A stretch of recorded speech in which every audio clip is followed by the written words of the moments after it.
मध्य प्रदेश सरकार के बजट को लेकर मध्य प्रदेश के वित्त मंत्री जगदीश देवड़ा ने कहा कि बजट पूर्व चर्चा में न केवल विधायकों से सुझाव मांगे गए हैं, बल्कि हमने आम जनता से भी सुझाव मांगे हैं और 25 फरवरी तक बजट को लेकर आम जनता अपने सुझाव दे सकती है। और इसी को लेकर हमने मध्य प्रदेश के चुनिंदा व्यापारियों से चर्चा और परिचर्चा भी की है, साथ ही उनसे लिखित में भी सुझाव मांगे हैं। और साथ ही वित्त मंत्री ने कांग्रेस के विरोध में कहा कि कांग्रेस के पास सिर्फ सड़कों में उतरने के अलावा कोई काम नहीं है। पिछले 15 महीनों में कांग्रेस के काल में और कमलनाथ के कार्यकाल में कुछ भी काम नहीं करवाए गए हैं। बजट पूर्व चर्चा केवल विधायक गणों से नहीं की है, आम जनता से भी सुझाव आमंत्रित किए हैं। 24 जनवरी तक सुझाव हमने आमंत्रित किए हैं। जो भी सुझाव देना चाहे कि मध्य प्रदेश सरकार का कैसा बजट हो, क्या करना चाहिए, इस प्रकार के सुझाव हमने आमंत्रित किए हैं।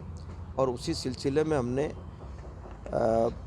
कुछ चुनिंदा, कुछ 50-100 लोगों को, हमने व्यापारी लोगों को हमने बुलाए थे पूरे मध्य प्रदेश से, उनसे परिचर्चा भी की है, उनसे सुझाव वहाँ पर आमंत्रित भी किए हैं, लिखित में भी उनसे सुझाव लिए हैं। ऐसे ही हमने उद्योगपतियों को भी हमने आमंत्रित किए थे। प्रशासन एकेडमी में हमने वो कार्यक्रम रखा था परिचर्चा का, तो वहाँ पर चार्टेड अकाउंटेंट वगैरह ऐसे प्रबुद्ध जन लोगों को भी हमने ऐसी 3 परिचर्चाएं वहाँ पर की थी। उनसे सुझाव आमंत्रित हमने किए। बहुत सारे सुझाव उसमें अच्छे सुझाव आए हैं। उन सबको कलेक्ट करके उन पर हम गंभीरता से विचार करेंगे। जो भी सुझाव उसमें सम्मिलित करने जैसे होंगे, निश्चित रूप से बजट में हम सम्मिलित करेंगे। ऐसा प्रयास हमारा रहेगा कि प्रदेश सरकार का बजट जनहित का बजट बने, अच्छा बजट बने।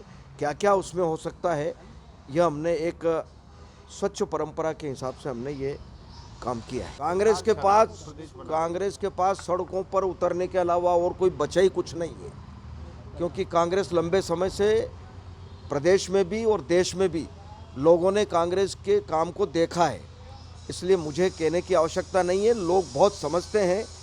पिछले 15 माह की सरकार भी कमलनाथ जी की देखी, उसके पहले भी कांग्रेस के मुख्यमंत्री रहे, सरकारें रही, केंद्र में रहे, क्या काम उन्होंने किए। इसलिए अब उनके पास, मुझे लगता है कि कांग्रेस के पास केवल सड़कों पर उतरने के अलावा और कोई काम बचा नहीं। सर, उमा जी ने भी इसको लेकर विरोध जताया। नीति लाई थी सर, आपने भी इसका काफी विरोध किया था सर, तो वही अब देखने को मिल रहा है सर, वही इसी तरह की शराब नीति लेके नहीं, अभी कोई दुकानें बढ़ाने का कोई न तो कोई प्रस्ताव ऐसा किया है, न कोई नीति में ऐसा किया है हमने। अब और जहाँ तक हो सकता है कि जो बड़े समूह थे, बड़े समूहों को हमने समाप्त करके छोटे समूह किए हैं, ताकि वो मोनोपोली जो अगर कहीं होती है तो वो मोनोपोली समाप्त हो जाए। सर, रात में तो चीज आएगी ना सर, आप सस्ती चीज आएगी हैं तो शराब तो, लेकिन सस्ती चीज आएगी यानी वही कांग्रेस भी ये कह रही थी कि शराब सस्ती करेंगे, बीजेपी भी शराब सस्ती करने की बात कर रही है। नहीं, सस्ती करने का ऐसा नहीं है। दर कम करने का ये है कि सरकार पूरी तरह से कंट्रोल कर रही है।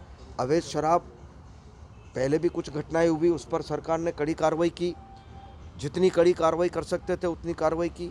अब प्रतिबंध भी लगाया जा रहा है उनके ऊपर और उनके ऊपर कार्रवाई भी की जा रही है, लेकिन कहीं ना कहीं अवैध शराब जहाँ जो सस्ती बिकती है, तो नीचे का तबका हमारा जो भी गरीब वर्ग है, जो भी शराब रोज़ सेवन करता है, वो सस्ती खरीदने की कोशिश करता है और उसी में फिर वो गलत कहीं ना कहीं हो जाता है। तो हमने रेट कम इसलिए किए कि ताकि वो कम से कम प्योर लाइसेंस की दुकान पर जाकर के वो शराब ले और उसका सेवन वो करे। खबरों में बने रहने के लिए ग्रामीण भारत टीवी को सब्सक्राइब कीजिए और बेल आइकॉन दबाना ना भूलें।